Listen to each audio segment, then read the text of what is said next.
அனைவருக்கும் நான் உங்கள் மோசஸ் உலகில் ஜோதிட வாஸ்து கன்சல்டன்ட் சென்னையிலேருந்து. சிம்ம ராசி பலன். சிம்ம ராசிக்கு இப்போ பார்த்தீங்கன்னா இந்த ஜூலை மாதம் எப்படி இருக்க போகுது அப்படின்னு தான் பார்க்குறோம். ஏன்னா ஜூலை மாதத்தில் பார்த்தீங்கன்னா தொடக்கத்தில் பார்த்தீங்கன்னா சூரிய பகவான் வந்து இந்த ஜூலை மாத தொடக்கத்தில் பார்த்தீங்கன்னா சூரிய பகவான் வந்து மிதுனத்தில் இருப்பார். இந்த மாத பாதியில் பார்த்தீங்கன்னா கடகத்துக்கு வருவார். ஸோ அப்போ என்னென்னாக்கா ஒரு பாதி நன்மையும் பாதி தீமையும் கலந்த ஒரு கலவையாக தான் இருக்கும். ஏன்னு வச்சுக்கோங்களேன், கடகத்தில் அதாவது மிதுனத்தில் இருக்கக்கூடிய சூரிய பகவான் உங்கள் வாழ்க்கையில் லாபம் ஏற்றத்தை கொடுப்பார். அதே சூரிய பகவான் கடகத்தில் வரும்போது சிறிய பயணங்கள், விரயம், கொஞ்சம் தூக்கம் இல்லாத சூழல், இந்த மாதிரியான சூழல்கள் எல்லாமே அமையும்.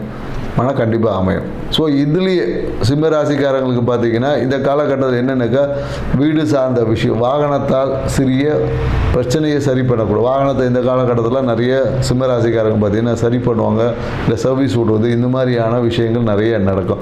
அதே போல் என்னென்னாக்கா வீடு சார்ந்த விஷயத்தில் ஒரு சின்ன பிரச்சனைகள் ஏதாவது ஏற்படும், இல்லை ஏதாவது பொருள் மாற்றங்கள் செய்வாங்க, வீட்டில் ஏதாவது பொருள் மாற்றுறது, இல்லை ஃபேன் மாற்றுறது, இந்த மாதிரியான ஏதாவது எலக்ட்ரிக்கல் விஷயங்களில் ஏதாவது ஒரு சீர் செய்யக்கூடிய ஒரு காலகட்டம் இந்த காலகட்டமாக இருக்கும். மேலும் பார்த்தீங்கன்னு வச்சுக்கோங்க, இந்த காலகட்டத்தில் என்னென்னாக்கா பொருளாதாரத்துக்காக என்னென்னாக்கா பயணம் செய்யக்கூடிய விஷயம். பயணம் செஞ்சிங்கன்னா இந்த காலத்துக்கு காசு கிடைக்கும்.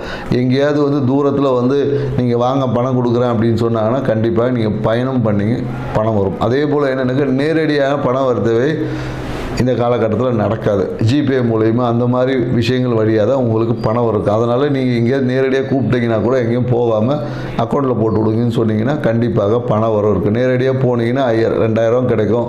அக்கௌண்ட்டில் வாங்கினீங்கன்னா நீங்கள் 5000 10,000 கூட உங்களுக்கு கிடைக்கிறதுக்கான வாய்ப்பு. அதனால் இந்த காலகட்டத்தில் டிரான்சாக்ஷன் பண்ணுவதை நீங்கள் ஆன்லைன் டிரான்சாக்ஷன் மூலயமா உங்களால் ஆதாயத்தை பெற முடியும் அப்படின்னு சொல்ல முடியும். மேலும் என்னென்னாக்கா தொழில் சார்ந்த விஷயத்தில் பார்த்தீங்கன்னா தொழில் சார்ந்த விஷயங்களில் சிறிய ஒரு தடைக்கு அப்புறமா உங்களுக்கு விஷயங்கள் சக்ஸஸ் ஆகும். குறிப்பாக என்னென்னாக்கா இந்த சினிமா துறையில் இருக்கக்கூடிய சிம்மராசிக்காரங்களாக இருந்தாங்கன்னா தொழில் வந்து நல்லாயிருக்கும். ஒரு சின்ன தடை ஏற்பட்டு போகும். அந்த தடைக்கு நீங்கள் என்ன பண்ணலான்னா நரசிம்மர் வழிபாடு செஞ்சீங்கன்னா அந்த தடைகள் எல்லாம் நீக்கப்படும் அப்படின்னு சொல்லலாம். ஸோ மேலும் எனக்கு மனம் பார்த்தீங்கன்னா ரொம்ப ஹாப்பி மூடில் இருப்பீங்க. சிம்மராசிக்காரருக்கு மனம் வந்து மனதுக்குள்ள ஒரு இனம் புரியாத ஒரு ஆன்மீக புத்துணர்ச்சி வந்து எல்லாருக்கிட்டையும் கிடைக்கும். ஸோ அதனால் மனம் வந்து ரொம்ப சூப்பராக இருக்கும் இந்த காலகட்டத்தில். அதிலும் குறிப்பாக மகர ராசிக்காரங்களுக்கு பார்த்தீங்கன்னா இந்த காலகட்டம் ரொம்ப அருமையாக இருக்கும்னு சொல்ல முடியும். ஏன்னா எண்ணிய எண்ணங்கள், குறிப்பாக ஆன்மீகம் சார்ந்த விஷயத்தில் நீங்கள் எண்ணிய எண்ணங்கள் எல்லாமே சிறப்பாக இருக்கும். குழந்தைகள் சார்ந்த நீங்கள் எடுத்த முயற்சிகள் எல்லாமே சிறப்பாக இருக்கும்னு சொல்ல முடியாது. அதே போல் பூர நட்சத்திரக்காரங்களுக்கு பார்த்தீங்கன்னா இந்த காலகட்டத்தில் தொழிலில் பார்த்தீங்கன்னா சூப்பராக இருக்கும். தொழில் சார்ந்த விஷயத்தில் எப்போதும் என்னது தொழில் எண்ணம் மேலும் தொழிலில் இன்னும் அபிவிருத்தி பண்ணலாமா அப்படின்ற இருக்கும். ஆனால் அதுக்கான முயற்சிகள் வந்து கொஞ்சம் தடைக்கு அப்புறமா தான் கிடைக்கும்.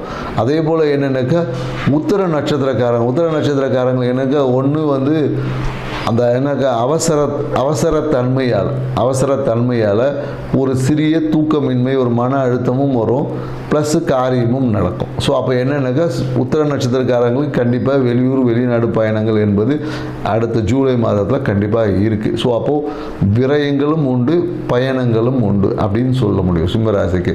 ஸோ நாங்கள் சொன்ன இந்த தகவல் உங்களுக்கு பிடிச்சிருக்கோன்னு நினைக்கிறேன். எங்கள் சேனலை சப்ஸ்கிரைப் பண்ணுங்கள், லைக் பண்ணுங்கள். உங்களுக்கு வேறு ஏதாவது கமெண்ட்ஸ் இருந்தாலும் சொல்லுங்கள். அது சார்ந்த விஷயங்கள் நம்ம அடுத்தடுத்த பதிவில் டிஸ்கஸ் பண்ணுவோம். நன்றி, வணக்கம்.